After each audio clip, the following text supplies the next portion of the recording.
Hello, everybody, and welcome to another episode of Frugal Noodle, the podcast dedicating to helping you understand money, finance, investing, retirement, early or otherwise, and once again on this episode, crypto. We return for part 3 of the crypto series to discuss more in detail about where crypto has led us today and how you yourself can get involved.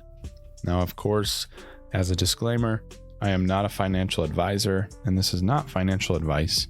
This is simply me sharing information as I learn it.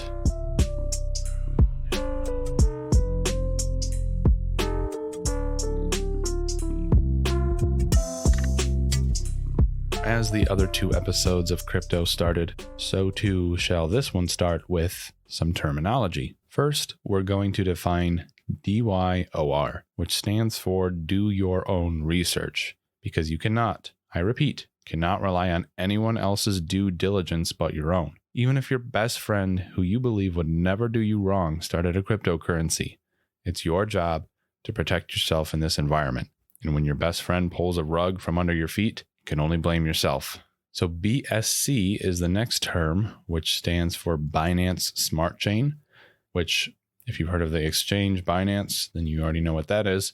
But BSC is their network that some tokens are built on.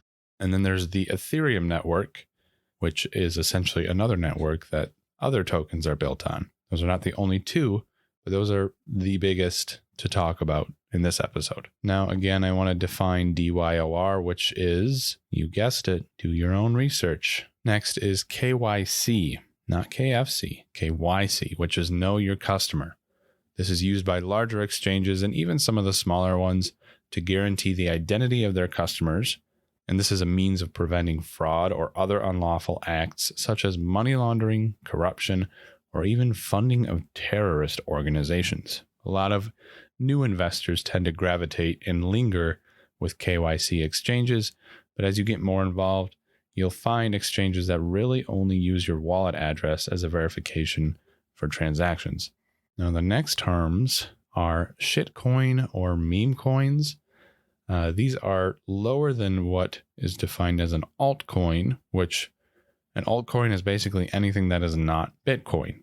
But shitcoins and meme coins are the coins that so many people are profiting off of right now. Dogecoin was a catalyst to an explosion of the thousands of coins we see today that are hitting the scene. Essentially, what people with the know-how to create their own currencies determined was that if Dogecoin, a currency with terrible tokenomics, can find success, then why not a new coin with no actual use case, just like Dogecoin, but much better tokenomics?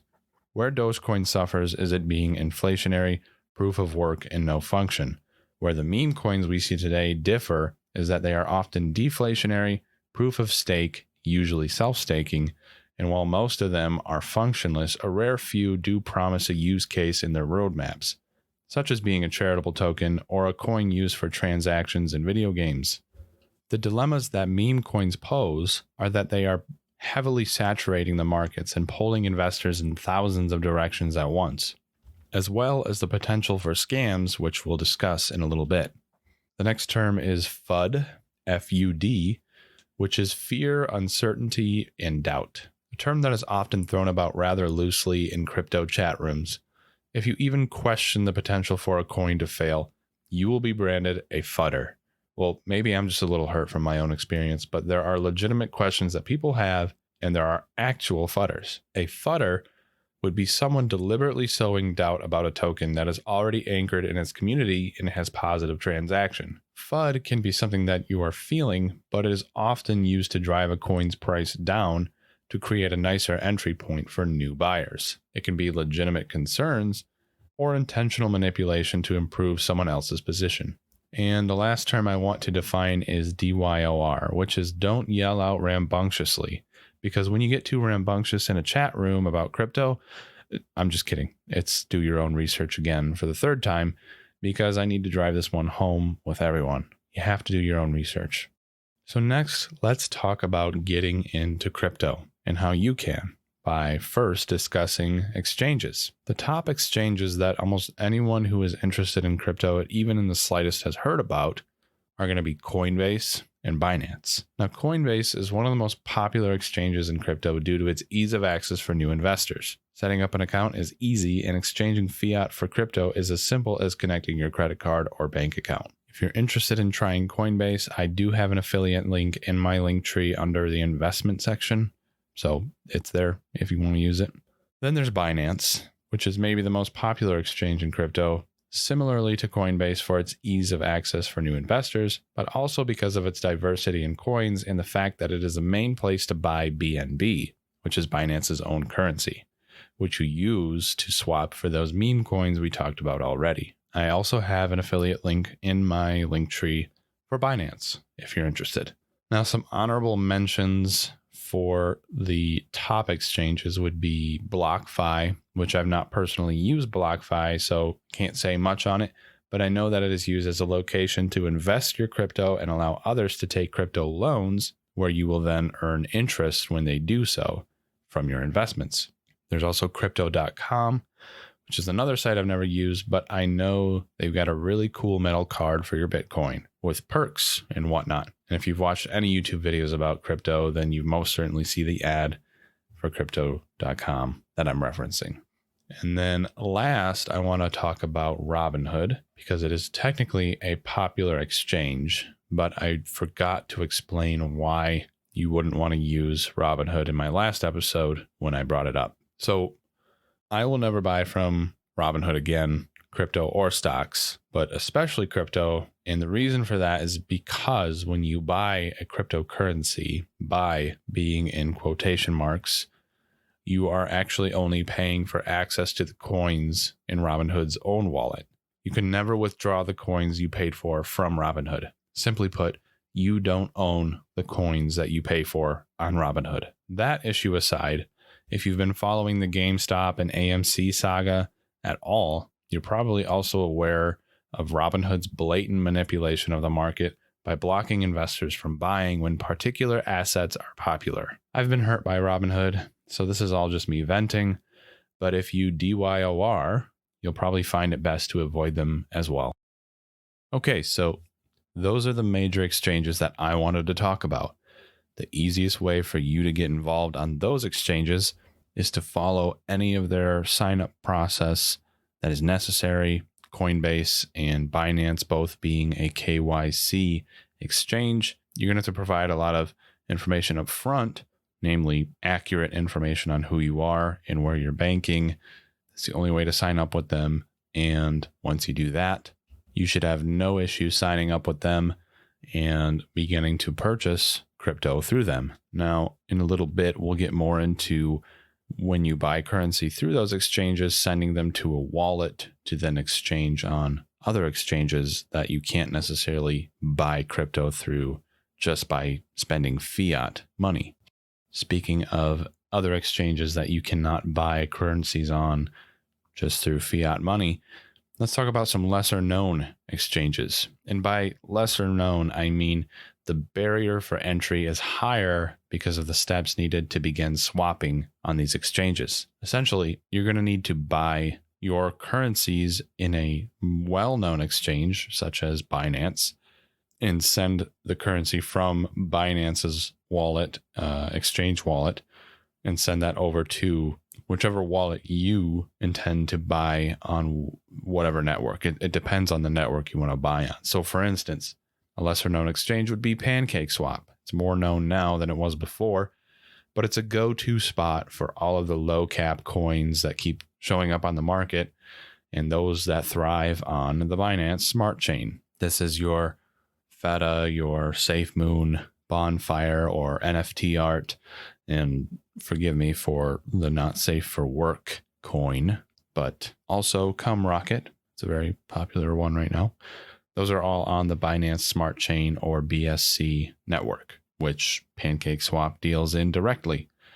So if you wanted to buy any one of those coins or any BSC coin through PancakeSwap, you have to buy BNB through Binance, send it to a wallet like Trust Wallet. And once it's in your Trust Wallet, you have to swap that BNB for Smart BNB, which is Smart Chain. It's the improved chain that operates on the Binance Smart Chain network. So you have to swap it for that, and then you can swap it for these other coins like SafeMoon, Feta, etc.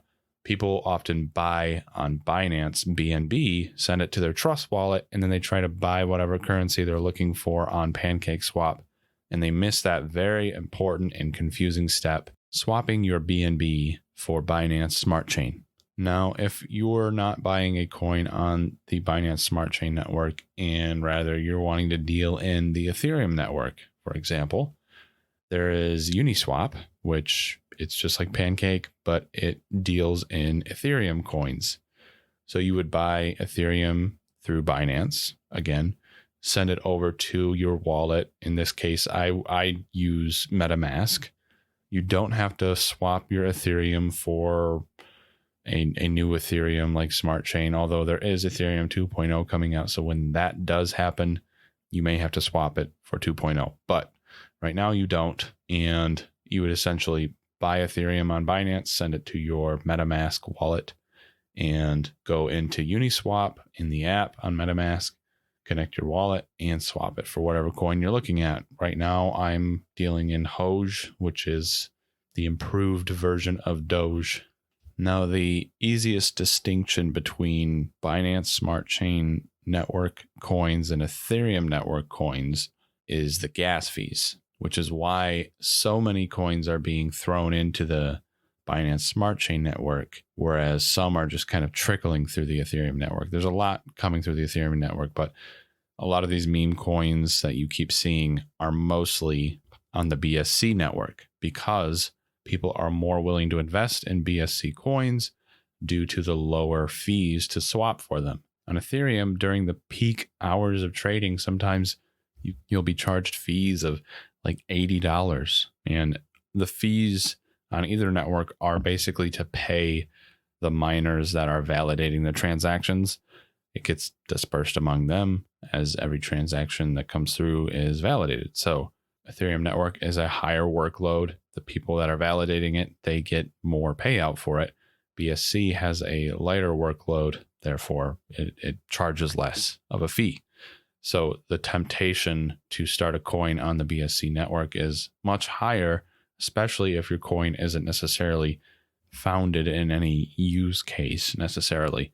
A lot of BSC coins do have a use case, but when the meme coin explosion came upon us, it was so easy to just say, hey, this is another low cap gem, so buy in and it might 100x. And so a lot of people bought in. Ethereum based coins tend to have a use case, but even on Ethereum network, there are coins with no use case. But yeah, I would say that the more common, lesser known, if that makes sense, exchanges would be PancakeSwap and Uniswap. Those are the two main that I deal with for anything that I'm interested in.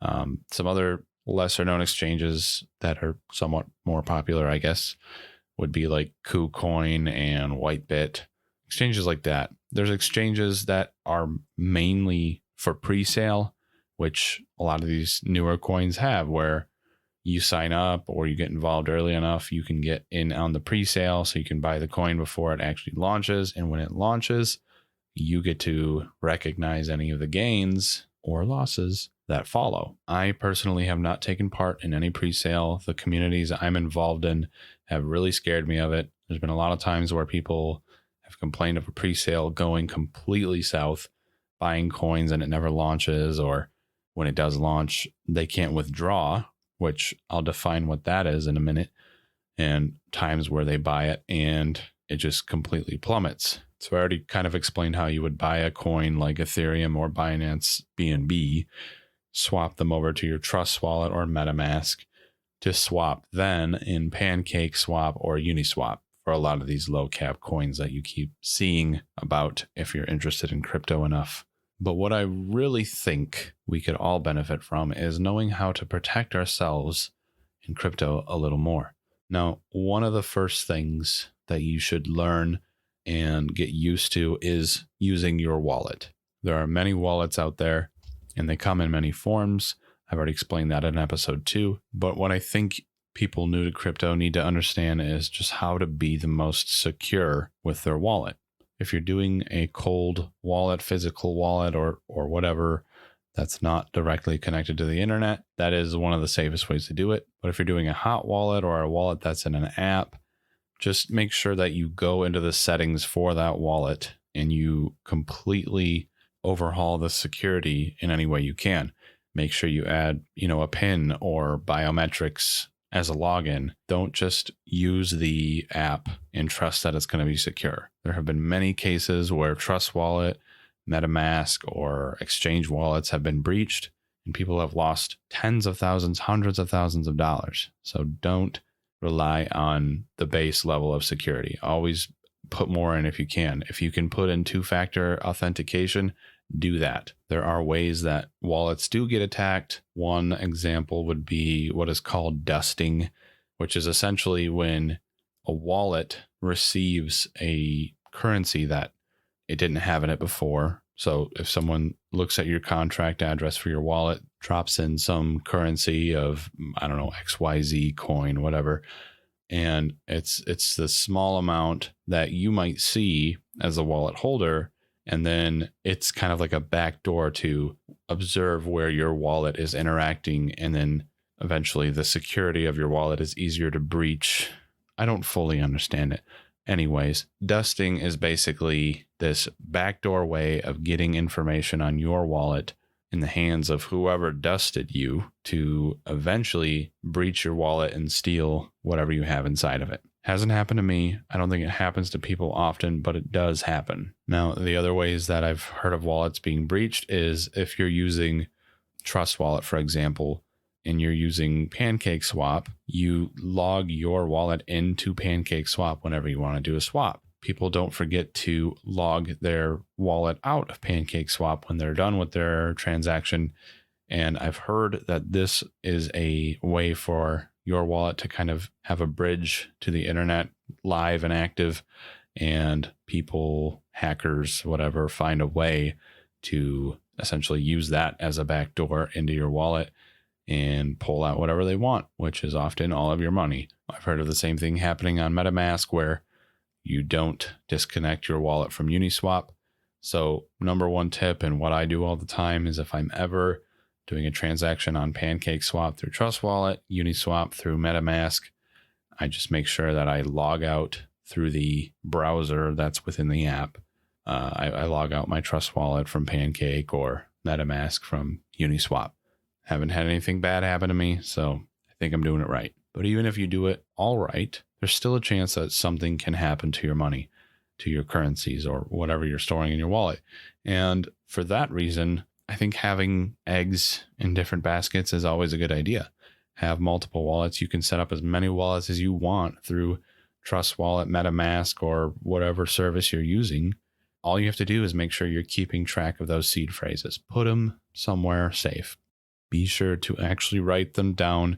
I've heard of people writing them in a Google Docs document or somewhere on their computer while they're connected to the internet, and somebody finding that seed phrase some way and being able to get into their wallet.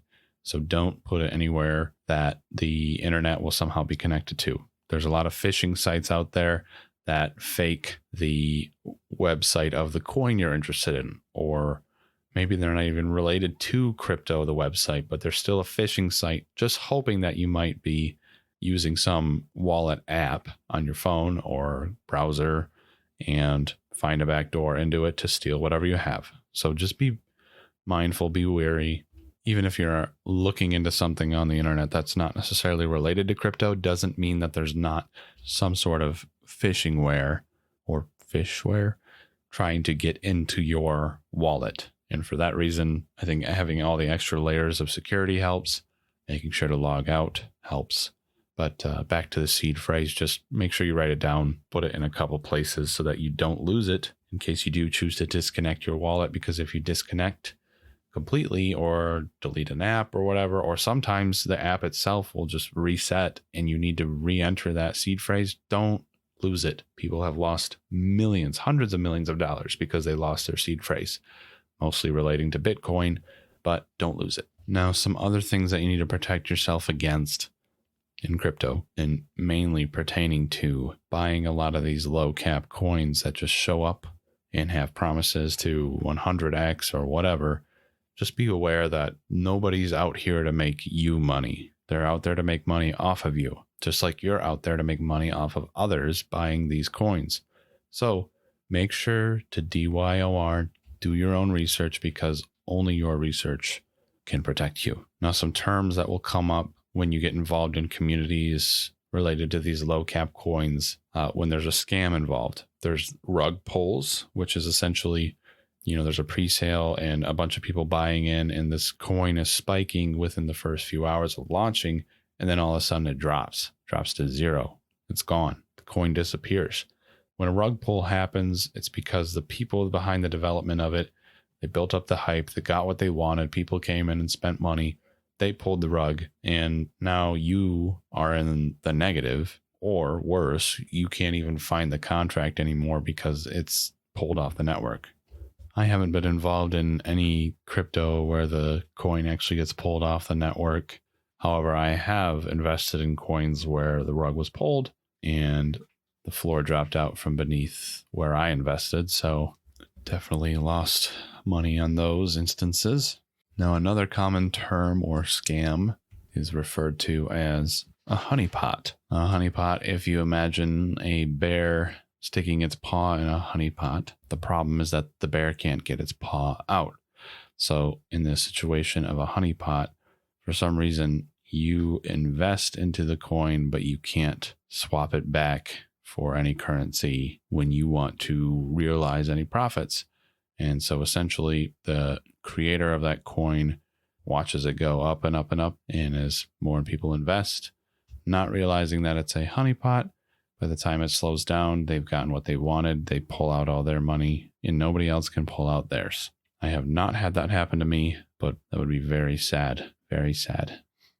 Now, a term you've probably heard, and it's not exclusive to crypto. It's not necessarily a scam. It's more of a organized effort between individuals that can spend more on a currency or a stock, and they essentially buy into it, and the price is lifted and raised because of their enormous contribution, and then more people buy in because of the hype, and then they sell, and then the price plummets because they had the largest share. And this organized effort is called a pump and dump. It doesn't necessarily have to be a small group of individuals with a lot to contribute. It can even be a large group of individuals or a community that decides that they're going to buy into whichever currency they choose at a certain time. And as that builds momentum, they're going to sell, and it's going to essentially pull a floor out beneath all the people that bought in at the high. Pump and dumps happen all the time, and it's discouraging to new investors that aren't used to it. Happens on many of the coins that I'm invested in, but it's important to just know that when it does happen, if you're not planning on jumping out anytime soon anyways, don't get emotional about when it goes up really high and drops down even lower than where it was before. That is just the nature of how these currencies work. But as a quick recap of everything we've covered, make sure to do your own research and don't get caught up in the emotions that you're going to feel if you want to do this for the long term. Often touted in the communities as the only time you lose money is when you sell at a loss. Sometimes it's safer to sell at a loss than it is to wait and see. But most often you're only putting in money that you can live without. And if it disappeared tomorrow, you wouldn't be missing out on a meal or skipping any bills. So make sure you're only investing what you can afford to lose, because you are almost certainly going to lose money in this world of crypto. Some of the top exchanges, Coinbase and Binance, are what I deal in primarily. One that I didn't mention in the lower or lesser known exchanges is Swan Bitcoin. That's one I'm involved in. That is also in my investing link tree. So you can head in there if you're interested in that. It's only Bitcoin, but it's nice and easy the way you can set it up. Some other lesser known exchanges would be PancakeSwap and Uniswap. And make sure to overdo the wallet security when you're using wallets, especially ones that are connected to the internet. Biometrics goes a long way. Two-factor authentication goes even further. Be aware of the scams that are out there in this world and protect yourself against them. And again, do your own research. This third episode on crypto concludes the crypto series.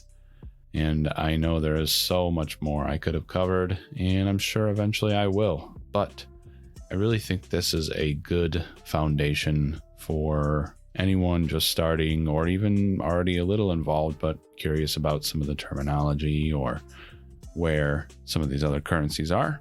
So hopefully you do take away something from this, and if you have any questions, feel free to reach out to me on social media. I've mentioned before, you can reach me on email. That is frugalnoodlepod@gmail.com. And after this episode, next week, we will be getting back into more traditional finance episodes. Be sure to follow Frugal Noodle wherever you get podcasts to stay up to date on the latest episodes. And check out the social media on TikTok, Instagram. Got little tidbits on there all the time. Music for this episode was produced by CARBS. This is Cody. Thanks for listening, and I will see you next week.